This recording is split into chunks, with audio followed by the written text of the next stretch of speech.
اب یہ ہے کہ غسل کے سامان کی فہرست. نمبر 1، وافر، پاک اور صاف اور ضرورتاً نیم گرم پانی، بیری کے پتے، صابن یا شیمپو، کافور. اب یوں سمجھے، بیری کے پتے، صابن، کافور، کیمفر، کنگھی یا نہ بھی ہو تب بھی کام چل جاتا ہے، ہاتھ بھی کنگھی بن جاتے ہیں، روئی، ڈسٹ بن، کپڑے یا ربڑ کے دستانے، گلوز، جسم خشک کرنے کے لیے تولیہ یا کوئی بھی صاف کپڑا، رنگین چادریں جو میت پر پردے کے لیے یا اٹھانے کے لیے استعمال ہوں گی. یہ کفن تو بعد میں ڈالا جاتا ہے نا، تو نہلاتے وقت چادر سے ڈھانک دیا جاتا ہے. جیسے بیڈ شیٹس ہوتی ہیں نا، وہ سب سے اچھی رہتی ہیں. وائٹ نہ ہو، کیونکہ وائٹ گیلے ہونے کے بعد نیچے سے ننگا ہونے لگتا ہے انسان. یوزڈ چادریں بھی استعمال ہو سکتی ہیں. اسی طرح اگر پردہ، کرٹن، اسکرین بنانی ہو تو اس کے لیے بھی چادریں، اگر کھلی جگہ پہ کر رہے ہیں. غسل دینے کی جگہ کا انتخاب کرتے ہوئے مندرجہ ذیل باتوں کو ذہن میں رکھنا ضروری ہے. نمبر 1، یہ جگہ صاف ستھری اور ہموار ہو. غسل کی جگہ کا انتخاب کرتے وقت پانی کے نکاس کو بھی چیک کرنا چاہیے. یہ نہ ہو کہ وہ میت کا سارا پانی پورے گھر میں پھیل جائے. غسل دینے کی جگہ اتنی کشادہ ہو کہ میت کے تختے کے علاوہ اطراف میں غسل میں مدد دینے والوں کے بیٹھنے اور غسل کا سامان اور بالٹیاں وغیرہ رکھنے میں مشکل نہ ہو. کھڑے ہو کر دینا ہو تو شاور اوپر سے اس کی ٹیپ اور اس کا انتظام ہو. پردے کا مناسب انتظام ہو. گھر میں اگر غسل خانہ بڑا نہیں تو کسی اور کمرے میں یا برآمدے وغیرہ میں عارضی طور پر چادریں تان کر یا خیمہ لگا کر غسل کے لیے بندوبست کیا جا سکتا ہے. ایسے جائے غسل کو اوپر سے بھی ڈھانپنا ضروری ہے کہ کسی اور کے گھر سے نظر نہ پڑے. میت کو نہلانے والا تختہ سر والی جانب سے قدرے اونچا ہوتا ہے، سلانٹنگ ہو، ایک طرف سے اوپر اور دوسری طرف سے نیچے، کہ استعمال شدہ پانی بہتا رہے. اس کے لیے سر کی طرف تختے کے نیچے 2 اینٹیں بھی رکھی جا سکتی ہیں. اگر تختہ آپ کو اسٹریٹ ملے تو آپ کیا کریں، سر کی طرف سے ذرا سا اوپر کر لیں. انشاءاللہ الہدیٰ میں جو مسئلہ ہے اس کی آپ کو پریزنٹیشن ابھی دکھا دیں گے. غسل کرانے والوں کے قریب استعمال شدہ اشیاء ڈالنے کے لیے کوئی ردی کی ٹوکری، ڈبہ یا لفافہ رکھا ہوا ہو. نیچے نہیں پھینکیں. ویسے میت کے اوپر سے جیسے روئی سے آپ ناک اور منہ وغیرہ صاف کرتے ہیں تو پھر وہ روئی پھینکنے کے لیے ڈسٹ بن ساتھ ہی رکھا ہونا چاہیے. غسل کا پانی بالٹیوں یا ٹب یا بڑے برتنوں میں وافر مقدار میں پانی تیار رکھا ہو تاکہ دوران غسل ختم ہونے پر تاخیر کا امکان نہ ہو. لٹکے نہیں کام. غسل کا پانی پاک اور صاف ہونا ضروری ہے. بوقت ضرورت پانی نیم گرم بھی کیا جا سکتا ہے. بیری کے پتوں کو کوٹ لیا جائے اور اسے غسل کے پانی کی تمام بالٹیوں میں ملا دیا جائے. اسی پانی کی ایک بالٹی میں کافور بھی ملا کر اسے الگ ایک طرف رکھ لیا جائے. یعنی ایک بالٹی میں کیا کریں گے، بیری کے پتے ساری بالٹیوں میں تھوڑے تھوڑے پیس کے ڈال دیں گے اور ایک بالٹی میں کافور ملا دیں پانی میں اور الگ ایک طرف رکھیں. یہ آخری بار بہایا جائے گا، جو تیسری بار ہو سکتی، 5ویں بار یا 7ویں بار، ایز پر نیڈ. اس کی کیا دلیل ہے کہ 3 بار پانی ڈالیں یا 5 یا 7؟ ام عطیہ انصاریہ کہتی ہیں کہ جب رسول اللہ صلی اللہ علیہ وسلم کی بیٹی کی وفات ہوئی، آپ وہاں تشریف لائے اور فرمایا 3 یا 5 مرتبہ غسل دے دو. یعنی سارے بدن پر 3 یا 5 مرتبہ پانی بہاؤ. اگر مناسب سمجھو تو اس سے بھی زیادہ دے سکتی، یعنی 7 دفعہ بھی ہو سکتا ہے. اور پانی اور بیری کے پتوں سے غسل دو. اور آخر میں کافور، یا یہ کہا کہ کچھ کافور کا استعمال کر لینا، چاہے پانی میں ڈال کے یا ویسے مل کے، یعنی خوشبو لگا دو. اور غسل ایک ہی دفعہ دیا جاتا ہے، 2 بار یا 3 بار نہیں، بلکہ ایک ہی دفعہ. جب آپ غسل دے رہے ہیں تو پانی 3 بار بہائیں یا 5 بار، یعنی سر سے لے کے پاؤں تک. لیکن یہ نہیں کہ آپ ایک دفعہ غسل دے کے تھوڑی دیر بعد پھر لے آئیں میت کو، یہ درست نہیں. مدد کرانے والے اشخاص، مدد کرانے والے، غسل دینے والے کے پاس صرف وہی لوگ موجود ہوں جو اس کی مدد کریں، ان کے علاوہ کسی بھی دوسرے کی موجودگی ناپسندیدہ ہے. غسل کی جگہ داخل ہونے سے پہلے تسمیہ اور غسل خانے میں داخل ہونے والی دعا پڑھ لیں، بسم اللہ اللہم انی اعوذ بک من الخبث والخبائث. لیکن اگر آپ کمرے میں دے رہے ہیں غسل یا صحن میں دے رہے ہیں تو کوئی بات نہیں، بسم اللہ پڑھ کے آپ کام شروع کر سکتے ہیں. میت کے کپڑے آسانی سے نہ اتریں تو کینچی سے کاٹ لیے جائیں. بہتر یہ ہے کہ اتار لیے جائیں تاکہ وہ استعمال ہو جائیں. اگر جسم بہت اکڑ چکا ہے تو پھر کاٹ کے اتار دیے جائیں. میت کو غسل دیتے وقت اس پر رنگدار اور گہرے پرنٹ کا کپڑا ڈالا جائے تاکہ گیلا ہونے پر بھی پردہ رہے. اور میت کو کپڑے کے نیچے سے ہاتھ پھیر کر غسل دیا جائے. یہ بہتر ہے کہ ہاتھوں پر کپڑے کی تھیلی چڑھائی ہو یا ربڑ کے دستانے پہنے ہوئے ہوں. غسل کرانے والوں کو دوران غسل آپس میں غیر ضروری باتیں نہیں کرنی چاہیے. اسی طرح اس موقع پر کوئی دعائیں وغیرہ پڑھنا بھی سنت سے ثابت نہیں، یعنی غسل کرتے وقت خاموشی اختیار کی جائے، ضروری بات کی جائے، دل میں اللہ کا ذکر کیا جائے، لیکن وہاں شور ہنگامہ کرنا کسی بھی قسم کا درست نہیں. ٹھیک ہے. نہلانے والے سب سے پہلے میت کا سر اٹھا کر آہستگی سے اسے بیٹھا ہونے کے قریب کریں. ٹھیک ہے. سب سے پہلے کیا کریں؟ مثلا اگر یہ میت ہے، لیٹی ہوئی ہے، تو سب سے پہلے کیا کریں؟ ذرا سا سر کی طرف سے اس کو یوں بیٹھنے والی پوزیشن میں بٹھائیں. سمجھ گئے؟ مردہ یوں لیٹا ہوا اس کو یوں کریں، اٹھائیں، اور اس کے پیٹ پر آہستہ آہستہ ہاتھ پھیریں تاکہ اگر جسم میں کوئی ایسا زائد مواد ہے جو اٹکا ہوا ہے تو وہ نکل جائے اور میت صاف ہو جائے. پھر اس کے بعد واپس نیچے رکھ دیں، یعنی لیٹے ہوئے پیٹ پہ نہیں ہاتھ پھیرنا، ذرا سا اوپر کو کر کے صاف کر لیں اور نرمی سے دبائیں. حدیث میں آتا ہے علی رضی اللہ عنہ آپ صلی اللہ علیہ وسلم کو غسل دے رہے تھے. رسول اللہ صلی اللہ علیہ وسلم کی کوئی ایسی چیز ظاہر نہیں ہوئی جو میت کی ظاہر ہوتی ہے، کوئی گندگی نجاست نہیں نکلی. حضرت علی غسل دیتے ہوئے کہتے جا رہے تھے، میرے ماں باپ آپ پر قربان، میرے ماں باپ آپ پر قربان، آپ حیًا و میتاً، زندگی میں بھی اور وفات کے وقت بھی کتنے پاکیزہ رہے کہ آپ کے اندر سے کوئی گندگی نہیں نکلی. غسل دینے والا اب اپنے ہاتھ پر کپڑا باندھ لے، یعنی کوئی بھی سفید یا تولیہ یا گھر میں سیا ہوا کپڑا، جیسے تھیلیاں جیسی ہوتی ہیں، اور ہاتھ اس کے اندر داخل کر لیا جائے. یعنی ہاتھ ننگے سے نہیں غسل دینا، کیونکہ میت کے جسم کا بھی ایک پردہ ہے، تو ننگے جسم کو ہاتھ نہیں لگانا. کپڑے کے اندر سے یا پھر گلو پہن کر. رائٹ؟ سمجھ گئے؟ اوکے. اب کیا کریں؟ سب سے پہلے اس کو طہارت کروائیں، استنجا کروائیں. پیٹ دبا لیا، اس کو واپس رکھا، یا اگر کوئی سہارا دے کے بیٹھا ہوا، پہلا کام اس کو استنجا کرانا ہے تاکہ کوئی نجاست وغیرہ رہ گئی تو اچھی طرح جسم سے نکل جائے. یہ کپڑا جس سے استنجا کرایا یا گلو، اس کو نکال کر پھینک دیا جائے. کہاں؟ ڈسٹ بن جو پاس ہی رکھا ہوا ہے. میت خاتون ہو تو غسل سے پہلے سر کے بندھے ہوئے بال کھول دیے جائیں، چٹیا کھول دی جائے، کلپ نکال دیا جائے، یا جو بھی کوئی چیز اس نے باندھی ہوئی ہے، بنائی ہوئی ہے، سب کچھ ہٹا دیا جائے. بال پورے کھل گئے. دائیں طرف سے شروع کرتے ہوئے پورا وضو کرایا جائے. جیسے عام غسل میں بھی کیا کرنا ہوتا ہے؟ پہلے وضو کرتے ہیں، تو اسی طرح اس میں بھی پہلے دائیں طرف سے، یعنی اب میت لیٹی ہوئی ہے، ادھر سر ہے، ادھر پاؤں ہے، آپ نے بال کھول دیے، پہلے استنجا کرا دیے، پھر بال کھول دیے. اب شروع کہاں سے کریں گے؟ دائیں ہاتھ اٹھائیں گے، ہاتھ دھوئیں گے، پھر بایاں اٹھائیں گے. اس کے بعد کیا کرتے ہیں وضو میں؟ کلی. میت کو کلی نہیں کرائی جاتی، وہ جو روئی رکھوائی تھی، وہ روئی کا چھوٹا سا ٹکڑا اٹھا کے اسے ایک مگ پانی میں رکھا ہوا ہو، اس کے اندر سے پانی میں بھگو کے روئی سے کیا کریں؟ اوپر کے ہونٹ اٹھا کے، نیچے کے ہونٹ اٹھا کے، یا اگر وہ اکڑے ہوئے ہیں تو منہ کے اوپر ہی مل کے 3 دفعہ کلی کرا دیں. روئی کو کہاں کریں؟ ڈسٹ میں پھینک دیں. دوسری روئی اٹھائیں، اب ناک میں، پہلے دائیں طرف اور پھر دوسرے پھائے سے بائیں طرف، یا ایک دفعہ ایک روئی کا پایا لے کے اس سے کر کے، پھر دوسری دفعہ، پھر تیسری دفعہ، پھر پھینک دیں اس کو بن میں. ٹھیک ہے. اس کے بعد کیا کریں گے؟ اب سر دھویا جائے گا. ٹھیک. ناک اور کانوں میں صاف روئی لگا دی جائے، اٹکا دی جائے، یعنی دھو کے کلی وغیرہ کر کے پھر کانوں میں وہ ڈال دی جائے تاکہ پانی اندر نہ جائے. اب صابن کے جھاگ یا شیمپو سے سر اور داڑھی کے بال آہستہ آہستہ انگلیاں پھیر کر دھوئی جائیں. اب سر دھویا جائے. بقایا تمام غسل کپڑے کے نیچے ہاتھ ڈال کر کرایا جائے، خاص طور پر سطر کے مقامات پر کوئی نظر نہ پڑے، نہ ہی خالی ہاتھ سے میت کو ٹچ کریں. اب یہ جو بات ہے نا، اس کے بارے میں حدیث میں آتا ہے، ام عطیہ کہتی کہ آپ کی بیٹی سیدہ زینب کی میت کو غسل دلانے کے موقع پر نبی صلی اللہ علیہ وسلم نے فرمایا، دائیں طرف اور وضو والی جگہوں سے شروع کرو، یعنی ہاتھ وغیرہ اور کلی اور ناک اور چہرہ اور وہ. ابو سعید خدری سے روایت ہے کہ رسول اللہ صلی اللہ علیہ وسلم نے فرمایا، کوئی مرد کسی مرد کے سطر کو نہ دیکھے، اور مرد کا سطر ناف سے لے کر گھٹنوں سمیت ہوتا ہے. کوئی عورت کسی عورت کے سطر کو نہ دیکھے.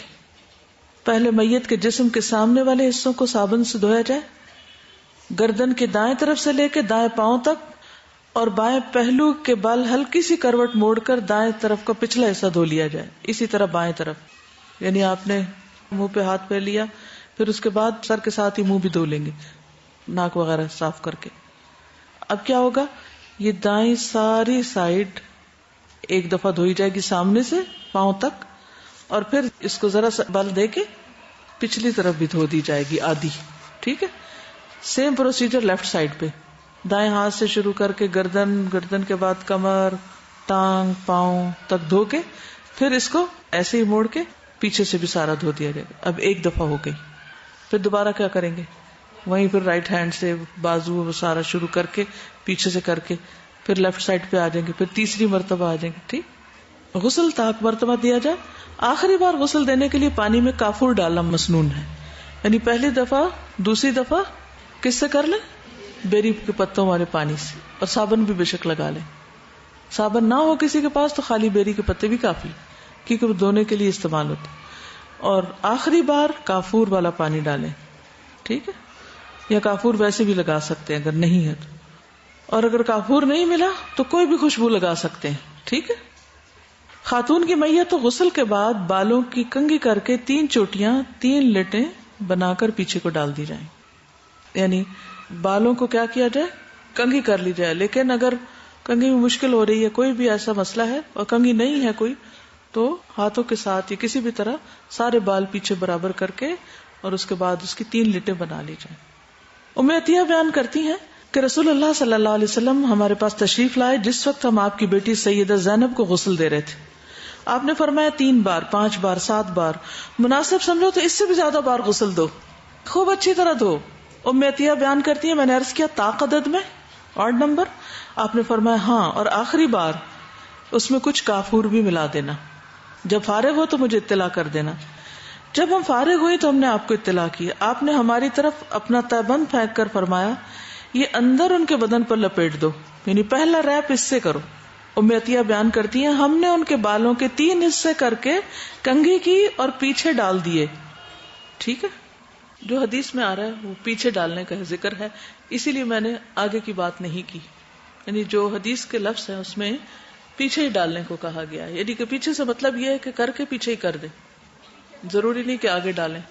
3 لٹے سے مطلب یہ ہے کہ ایک دائیں طرف ایک بائیں طرف ایک درمیان میں، یعنی کھلے بال چھوڑ دیے جائیں لیکن لٹیں اس طرح سیدھی سیدھی کر کے 3 پارٹ اس کے کرنے، کیونکہ جو حکم آیا ایسا ہی.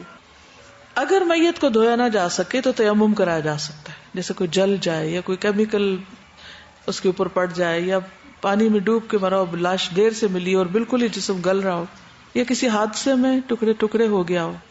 یہ کہتی ہیں کہ سانپ کے ڈسنے سے چھالے بن جاتے ہیں اور بدن پھول جاتا ہے ایک دم زہر سے. تو ایسی صورتوں میں اگر دھونا ممکن نہ ہو کہ دھونے سے وہ جسم الگ ہونے لگے تو اس صورت میں تیمم کرا دیا جائے.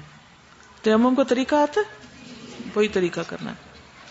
حضرت عائشہ سے روایت ہے کہ جب صحابہ کرام نے رسول اللہ صلی اللہ علیہ وسلم کو غسل دینے کا ارادہ کیا تو آپس میں کہنے لگے اللہ کی قسم ہمیں علم نہیں کہ کیا کریں. کیا ہم آپ کے کپڑے اس طرح اتاریں جس طرح ہم اپنے مردوں کے اتارتے ہیں، یا کپڑوں سمیت ہی غسل دیں؟ جب اختلاف مزید بڑھا تو اللہ تعالیٰ نے ان سب پہ نیند طاری کر دی، حتیٰ کہ سب کی گردنیں سینوں کی طرف ڈھلک گئیں. پھر کسی نامعلوم آدمی کے گھر کے ایک گوشے سے غیبی آواز آئی کہ رسول اللہ صلی اللہ علیہ وسلم کو کپڑوں سمیت غسل دو. تو صحابہ کرام نے رسول اللہ صلی اللہ علیہ وسلم کو قمیص سمیت غسل دیا.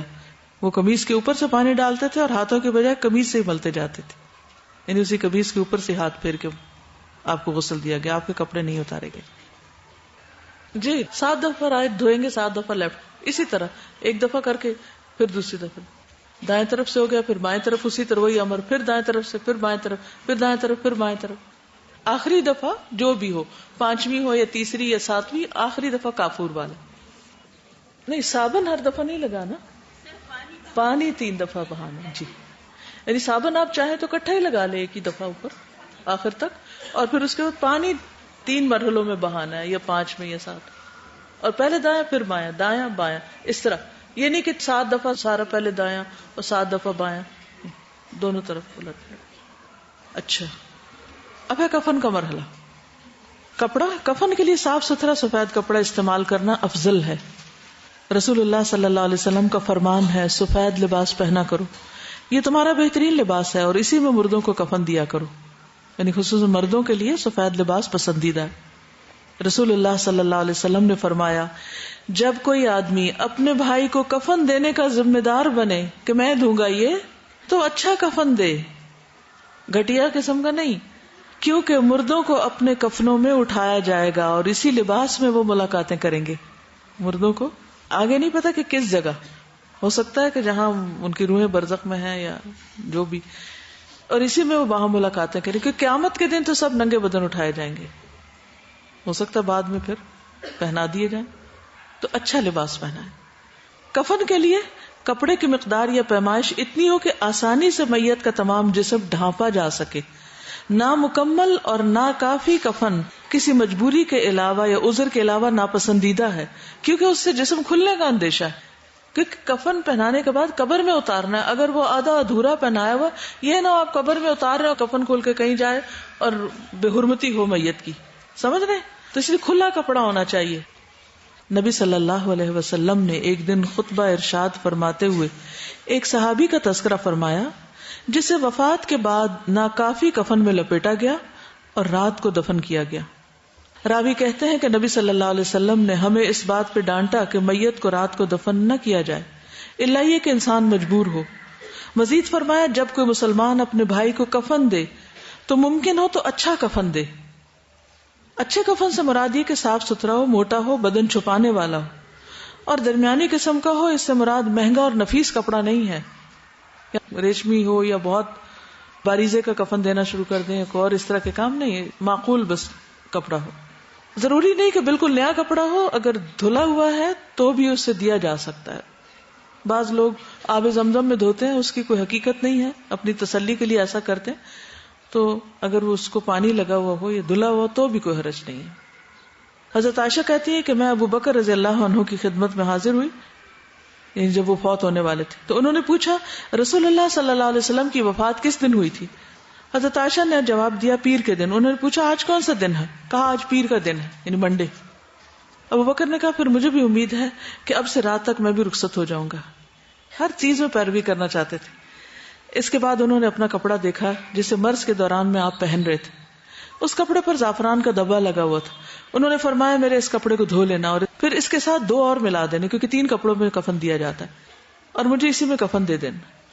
میں نے کہا یہ تو پرانا ہے. فرمایا زندہ آدمی نئے کپڑے کا مردے کی نسبت زیادہ حقدار، یعنی اگر زندہ لوگوں کے لیے نیا کپڑا نہیں تو پرانا ان کے لیے رکھنے کے بجائے پرانا میت کو دیا جا سکتا اور نیا زندہ کو دیا جا سکتا. لیکن اگر زندہ کے لیے بھی نیا اور مردہ کے لیے بھی نیا ہے تو دونوں کو پھر اچھا ہی دے. اور فرمایا یہ تو تھوڑی مدت کے لیے ہوتا ہے کہ کچھ عرصے کے بعد کفن بھی گل سڑ جاتا ہے، پرانا ہو جاتا ہے، مٹی میں مل جاتا ہے. اب کفن کے اجزاء، کفن کیسا ہوتا ہے؟ کفن میں مرد اور عورت کے لیے 3 بڑی چادریں استعمال ہوتی ہیں، اور بس 3 بڑی چادریں. سیدہ عائشہ بیان کرتی ہیں رسول اللہ صلی اللہ علیہ وسلم کو 3 یمنی سفید روئی کی بنی ہوئی سہولی چادروں میں کفن دیا گیا. اس میں نہ قمیص تھی نہ پگڑی تھی، صرف چادریں تھی.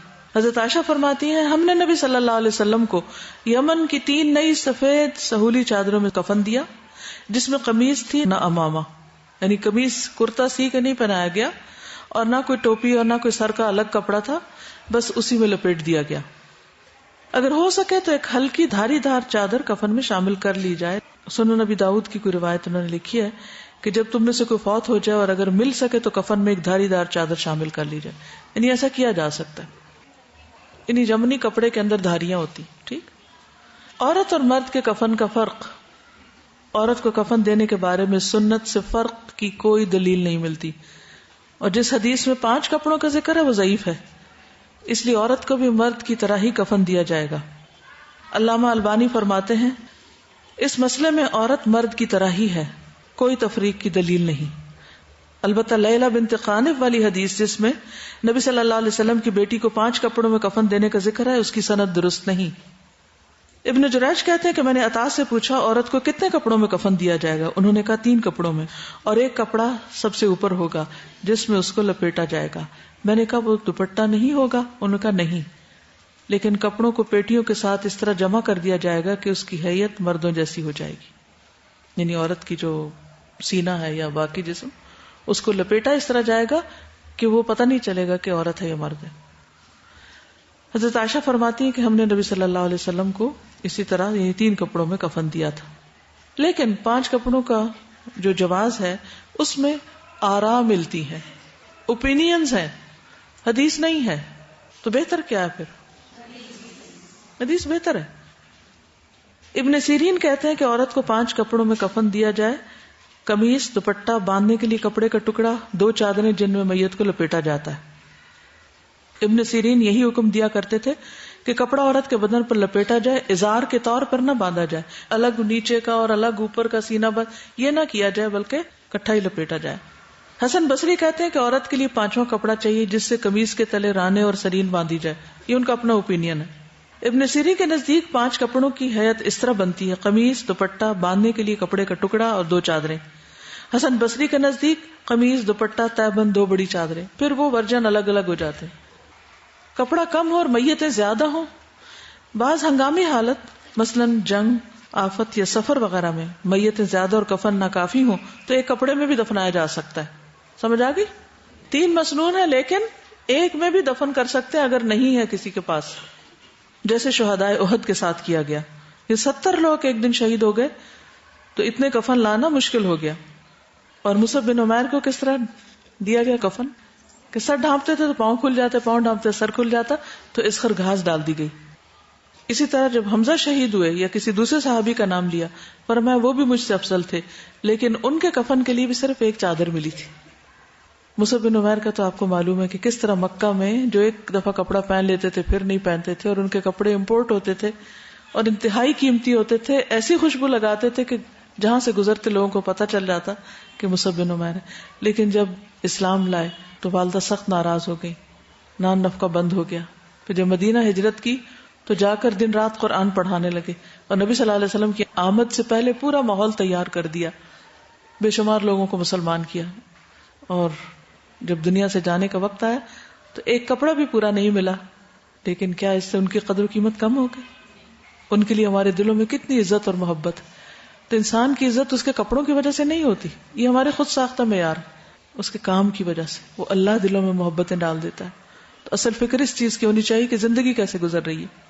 اب یہ کہ کفن ایک طرف رکھ لیا جائے اور اس کے بعد یہ کہ میت کے جسم کو خشک کر کے احتیاط سے اس کے اوپر، کفن کے اوپر جا کے لٹایا جائے. ابھی آپ کو تھوڑا سا دکھائیں گے بھی. خوشبو، میت کو کفن سمیت عود کی دھونی دینا مستحب ہے. عود کی دھونی دینا، بخور نہیں کرتے. نبی صلی اللہ علیہ وسلم نے فرمایا جب تم میت کو خوشبو کی دھونی دو تو 3 مرتبہ دو، یعنی وہ دھواں کر کے تو 3 دفعہ اس کے آس پاس پھیر لیا جائے. اسما بنت ابی بکر نے اپنے گھر والوں سے کہا جب میں مر جاؤں تو میرے کپڑوں کو خوشبو لگانا، پھر میرے بدن پہ حنوط لگانا، میرے کفن پہ نہیں چھڑکنا اور میرے جنازے کے ساتھ آگ نہیں رکھنا. ابراہیم نخی کہتے ہیں کہ میت کے کپڑوں کو خوشبو کی دھونی دی جائے گی اور اس کی سجدے کی جگہ پہ حنوط لگائی جائے گی، خوشبو ماتھے پہ، پیشانی پہ، ہاتھ پہ، پاؤں پہ. دھونی دینا ممکن ہے تو میت کو عطر بھی لگایا جا سکتا ہے لیکن الکوہل والا نہ لگائیں. پھر اگر کوئی حالت احرام میں فوت ہو گیا ہے تو اس کا کفن فرق ہوگا، اس کا سر نہیں ڈھکا جائے گا، اس کو خوشبو نہیں لگائی جائے گی کیونکہ وہ حالت احرام ہے اور قیامت کے دن لبیک پکارتا وہ اٹھے گا. ایک صحابی میدان عرفات میں اپنی سواری سے گر گئے، اونٹنی نے ان کی گردن توڑ دی اور وہ وہیں وفات پا گئے. چنانچہ نبی صلی اللہ علیہ وسلم نے ارشاد فرمایا اسے پانی اور بیری کے پتوں سے غسل دو، 2 کپڑوں میں کفن دو، کیونکہ وہ احرام میں تھا نا. خوشبو نہ لگاؤ، نہ اس کا سر و چہرہ چھپاؤ، نہ حنوط لگاؤ، یہ قیامت کے دن تلبیہ کہتے ہوئے اٹھے گا. البتہ عورت کا چہرہ ڈھانپا جائے گا. احرام کی حالت میں اگر وہ فوت ہو جاتی ہے تو کفن میں ڈھانپا جائے گا تاکہ نامحرم اس کو نہ دیکھ پائیں، خواہ وہ احرام کی حالت میں. غسل دینے والے کے لیے خود غسل کرنا یہ مستحب اور بہتر ہے، واجب نہیں، فرض کے درجے میں نہیں. اسی طرح میت کو غسل دیتے وقت باوضو ہونا ضروری نہیں. کیا کہا میں نے؟ میت کو غسل دیتے وقت باوضو ہونا ضروری نہیں. افضل ہے، مستحب ہے، لیکن ضروری نہیں. بعض لوگ پوچھتے ہیں اچھا ہم پیریڈز میں ہم ہاتھ لگا دیں؟ کچھ نہیں ہوتا، لگا سکتے ہیں، شریک ہو سکتے ہیں، منع نہیں ہے. رسول اللہ صلی اللہ علیہ وسلم نے فرمایا جو کسی میت کو غسل دے وہ خود غسل کر لے اور جو اس کو اٹھائے وہ وضو کر لے. تو یہ مستحب کے حکم میں ہے، فرض نہیں ہے. عبداللہ بن عمر کا قول ہے ہم میت کو غسل دیتے، پھر ہم میں سے کوئی غسل کرتا، کوئی نہیں بھی کرتا تھا. ٹھیک ہے. پھر چند احتیاطیں: ہر لپیٹا جانے والا کپڑا قدر مضبوطی سے لپیٹا جائے گا. اور ہر پلڑا خوب پیچھے تک کیا جائے گا تاکہ تدفین کے وقت کھل نہ جائے. کفن اس طرح لپیٹا جائے گا کہ دفن کرتے وقت میت محفوظ رہے. میت کو بستر سے غسل کے تختے تک اور غسل کے بعد کفن بچھے کھاٹ پر ڈالنے کے لیے چادر سمیت اٹھایا جائے. ایسے نہیں اٹھا لیں، یعنی چادر کے اندر اٹھائیں. خاتون کی میت اٹھانے میں اگر مشکل ہو، جسم بھاری ہو، تو محرم مردوں سے بھی مدد لی جا سکتی ہے. یعنی جس ڈیتھ بیڈ سے اٹھا کے تختہ غسل پر اور پھر تختہ غسل سے اٹھا کر کفن والی جگہ پر. غسل دلانے کے بعد اوپر والی گیلی چادر نکالنے اور جسم خشک کرنے کا سارا عمل اوپر سے خشک چادر تان کے کیا جائے تاکہ پردہ رہے. پردے کا اہتمام ہر مرحلے پر.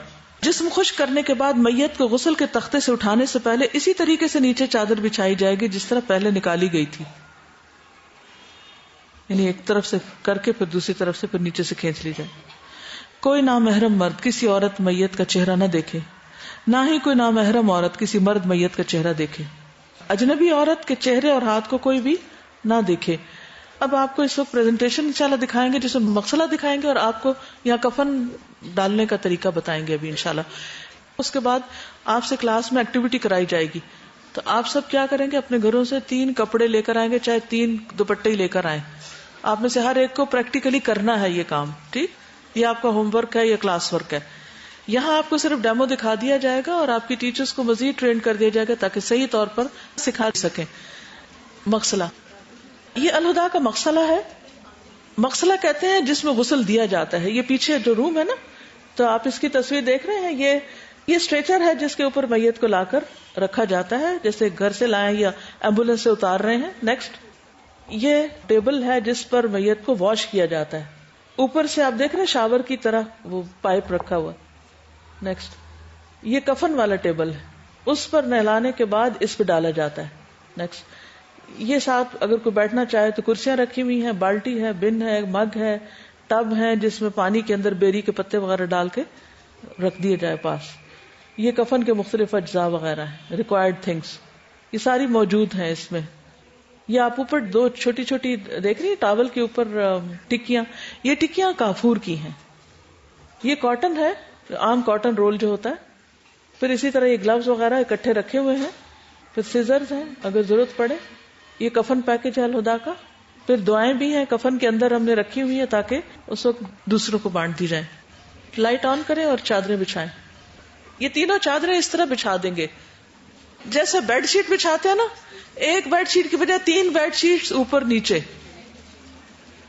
یہ بیری کے پتے ہیں.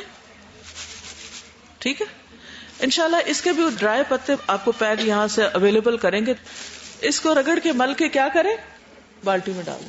یہ 3 چادریں دیکھ رہے ہیں، نظر آ گئی 3 چادریں. اوکے، اچھا اب آپ کیا کر رہے ہیں، رائٹ سائڈ سے یا لیفٹ سائڈ سے؟ پہلے کوئی اس میں شرط نہیں ہے کہ رائٹ یا لیفٹ. یہ آپ دیکھیے پہلی چادر پوری طرح نیچے اچھی طرح اندر کی جائے گی. خوب کس کے اندر ریپ کریں گے تاکہ جسم سمٹ جائے. ٹھیک، اب ادھر سے یہی چادر آپ دیکھیے ادھر لے جائیے. پر اوپر سے آپ دیکھ رہے ہیں اس کو ذرا سا منہ سے ہٹا لیا گیا ابھی. دوسری چادر خوب کس کے اوپر کی طرف سے بھی تاکہ سینہ جو ہے وہ خوب کھینچ کے وہاں سے کھینچ کے سینے کی طرف سے کھینچ کے ڈھیلا نہ رہے. یہ آپ دیکھ رہے ہیں ڈبل ہو رہا ہے نا کپڑا، تو سینہ خود بخود چھپ جائے گا. یہ آپ دیکھ رہے ہیں سینے پہ خود بخود وہ آ رہا ہے. 3 چادریں. ٹھیک ہے، سمجھ آ گئی. اب یہ آپ دیکھ رہے ہیں الگ سے سکارف بنانے پہنانے کی ضرورت نہیں. وہ جو چادر کا کپڑا ہے اسی کو سر پہ کریں گے. یدنین علیہن من جلابیبہن. آیت سمجھ آئی؟ یدنین علیہن من جلابیبہن، بس اسی چادر کا ہی گھونگھٹ اوپر کو آئے گا. ان کا سر ذرا سا اوپر کر کے ان کو تھوڑا سا ایسے کر کے دکھا دیں. یہ آپ دیکھ رہے ہیں یہ اوپر والی لیئر سے سر ڈھک رہا ہے، لٹیں پیچھے ہی ہیں. دوسرا اوپر بوقت ضرورت کھولا بھی جا سکتا ہے. پھر تیسرا مزید اوپر، اور پھر اوپر سے یہ سارا جیسے پاؤں کی طرف سے باندھا گیا ہے اسی طرح یہاں سے بھی یہ پٹیاں لگ گئی. اب اس سے آپ دیکھیں گے کہ اٹھانا دونوں طرف سے کپڑا ایکسٹرا ہے، اٹھانے میں بھی آسانی رہے گی اور رکھنے میں بھی.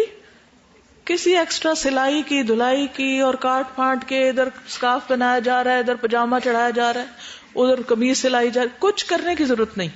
کتنا سمپل ہے, علیحدہ علیحدہ. اور وہ جی گھر میں مشین کھول کے بیٹھ جاتے ہیں, کرتا سیئیں, کٹنگ, اور پھر وہ ایک پینک ہی شروع ہو جاتی. کس قدر سمپل ہے. یہ ہے مسنون طریقہ. سمجھ آ گئی سب کو؟ سمپل 3 چادریں. اس کا اگر آپ میں سے کسی کو اچھی تصویر بنانی آتی ہے یا ڈرائنگ کرنی آتی ہے تو اس سارے عمل کو, یہ آپ دیکھ رہے ہیں اب سینہ نظر آ رہا ہے, کوئی سینہ بند باندھنے کی ضرورت ہے یا کوئی ضرورت نہیں ہے, کچھ کرنے کی ضرورت نہیں, سمپل بس. کیونکہ یہ بعض اوقات ایسا ہوتا ہے نا کہ کوئی لاسٹ مومنٹ پہ پہنچتا ہے, کھولنا پڑتا ہے چہرہ دکھان, بس اسی کو ہٹا دیں, اسی کو واپس بند کر دیں, دیٹس اٹ. جی اگر سم ٹائم بلیڈ کریں تو روئی کس لیے, روئی وغیرہ ساتھ ہی رکھ دی جائے, سارے سوراخ جو ہے نا کان ناک ان کے اوپر روئی رکھ دی جائے ایز پر نیڈ. اور اگر دیکھیں کہ کوئی بہت ہی ایکسٹرا ہو رہی تو نیچے ہلکا سا کوئی ایسا پلاسٹک یا کچھ ایسی چیز بھی رکھی جا سکتی تاکہ چارپائی سے باہر نہ آئے. پیمپر پہنایا جا سکے. جی ہاں, جیسے گولیاں لگ جاتی ہیں, بعض اوقات ایسے حادثوں میں فوت ہوتے ہیں کہ بلیڈنگ رکتی ہی نہیں ہے, اسے بلیڈنگ کے ساتھ ہی دفن کر دیا جائے. ٹھیک ہے, آ گیا طریقہ, کس کو نہیں آیا؟ اب آپ نے اس کو پریکٹیکلی کلاس میں کرنا. آپ لوگ کیا کریں گے, کوئی گڑیا لے آئیں یا کوئی بھی سرہانہ ہی رکھ لیں, کچھ بھی, ہر گروپ اپنا اپنا ایک انتظام کرے. اور 3 جیسے ہوتے ہیں نا ٹیبل کلاتھ ہوتے ہیں یا روٹی کے کپڑے ہی صحیح, کوئی بھی 3 کپڑے لا کے اس کے اوپر آپ نے کر کے دیکھنا ہے اس کو, تاکہ ایسا نہ ہو کہ جس وقت کبھی ضرورت پڑے یا کسی کو بتانا ہی پڑے یا آپ آگے انشاءاللہ سکھائیں گے بھی تو پھر اس وقت آپ کو کوئی مشکل پیش آئے. اب یہ سمپل 3 چادریں ہیں, دیٹس اٹ. انہیں کو طے کر کے, اور یہ گلوز ہوتے ہیں بالکل, یہ ایک تو تھے نا ڈاکٹرز والے اور ایک یہ بالکل سمپل سے, تو اس میں استنجے کے وقت اور پھر بعد میں الگ الگ. یہ کافور کی یہ ٹکیاں ہوتی ہیں جو پانی میں ڈال کے آخری دفعہ, رائٹ. اور یہ بیری کے پتے ہیں. یہ سب کچھ اویلیبل ہے الحمدللہ اسٹال کے اوپر. ہر شخص ہاتھ لگا کے خود کام کرے تاکہ کرنا آئے, رائٹ, انشاءاللہ تعالی. جی ایک پاؤں پہ, ایک درمیان میں, ایک اوپر نہیں, فیس پہ نہیں آئے گی. فیس پہ کچھ پگڑی پٹی سکارف کچھ بھی کرنے کی ضرورت نہیں. جیسے بیلٹ باندھتے ہیں ویسٹ پہ, جب قبر میں اتارتے ہیں تو یہ جو ناٹس ہیں سر والی یہ کھول دیتے ہیں, مردے کو اٹھا کے بٹھایا جاتا ہے نا. پھر ہمارا دین بہت آسان ہے. اب مثلا کوئی علاقہ ایسا ہے جہاں مشینیں ہیں ہی نہیں سلائی کی, یا کوئی جگہ ایسی ہے تو اگر ہمیں پابند کر دیا جاتا ہے کہ کپڑا سی کے پہننا ہے, کتنا مسئلہ ہوتا ہے. اس میں ہو سکتا ہے لوگ آپ کی مخالفت کریں, آپ سے جھگڑنا شروع کر دیں, یہ کچھ بھی کریں.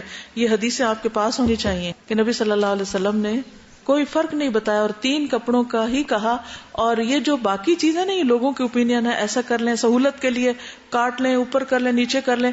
جیسے چادر کا ہم یہ جبہ وغیرہ بنا کے پہنتے ہیں, یہ تو سہولت کے لیے ہے, آرام ہے, لیکن اصل چیز کیا ہے, سمپلسٹی. جی پچھلے دنوں میں ایک ڈیتھ پہ گئی ہوں, وہاں پہ صرف اس کو میت کو غسل دینے میں انہوں نے اس لیے دیر کی کہ جی جو کفن آیا ہے اس میں سلا ہوا پجامہ نہیں ہے. او ہو. اور میت کو پہنانے میں کس قدر مشکل, ٹانگیں اٹھاؤ, اس کو پجامہ پہناؤ, بھائی کیوں. پھر جب اس کو وہ کفن پہنایا جاتا ہے تو مردے کو اچھی خاصی تکلیف کا سامنا کرنا بالکل پڑتا ہے. اور اپنے آپ کو کتنی تکلیف میں ڈالا, اور بے حرمتی بے پردگی بھی بعض اوقات ہوتی ہے. نہیں ایکسٹرا نہیں تھا, وہ تہمت جو دیا نا کہ اندر کے حصے میں ڈال دو, اس کا مطلب یہ تھا کہ پہلی لیئر جو جسم کے ساتھ لگے گی وہ تہمت کی ہو جائے, اس کے بعد 2 چادریں اوپر, اور ٹوٹل 3 ہوگی. نہیں دے سکتے, باپ بیٹی کو نہیں دے گا غسل, ماں دے سکتی, ماں بیٹی کو دے سکتی ہے, باپ بیٹے کو دے گا, مرد کو دے گا. استاذہ جب سونامی آیا تھا انڈونیشیا میں, اس کے بعد سے ایک چیز تھی, اس کا ایک کوشچن ہے میرے مائنڈ میں کہ بہت سی باڈیز جو تھی انہیں ایک گڑھا کھود کر اس کے اندر ڈال دیا گیا تھا, اور کرینز تھیں بہت زیادہ. تو میں یہ سوچ رہی تھی کہ اس میں میل اینڈ فیمیل اکٹھی باڈیز تھیں, تو کیا حادثات پھر ایکسیپشنل ہوتے ہیں, کیا کیا جا سکتا ہے. وہاں سب کپڑا ہی بہہ گیا, کپڑا بھی کتنا پہنچائے, یا پھر کپڑا آنے کے دوسرے ملکوں سے یا شہروں سے انتظار میں وہ پہلے ہی ان کی حالت خراب ہے, تو وہ تو ایکسیپشنل کیسز ہیں. کریش ہو جاتے ہیں, باڈیاں کہیں بکھر جاتی. پانی اویلیبل نہ ہو تو صرف ہاتھوں کو جس طرح وہ مٹی لگا کے اور چہرے پہ بھی مٹی پھیر کے, اور بس. کہ میرے پاس ایک آدمی آتا ہے, وہ تبلیغ کے سلسلے میں 4 مہینے اور 1 سال لگاتا ہے, تو آ کے وہ بتا رہا تھا کہ بعض علاقوں میں ہم جاتے ہیں تو لوگ بیمار ہوتے ہیں, آخری سانسیں لے رہے ہوتے ہیں, لیکن ڈیتھ نہیں ہوتی. تو چونکہ ان کو نہلانا نہیں آتا تو وہ کہتے ہیں کہ اسی حالت میں اس کو نہلا دو, جب یہ مرے گا تو پھر ہم اس کو دفنا دیں گے. تو یہ عمل آنا کتنا ضروری ہے, بہت ضروری. انشاءاللہ تعالی باقی چیزیں کل کر لیں گے. جزاکم اللہ خیرن. سبحانک اللہم و بحمدک اشہد ان لا الہ الا انت استغفرک و اتوب الیک. السلام علیکم و رحمۃ اللہ وبرکاتہ.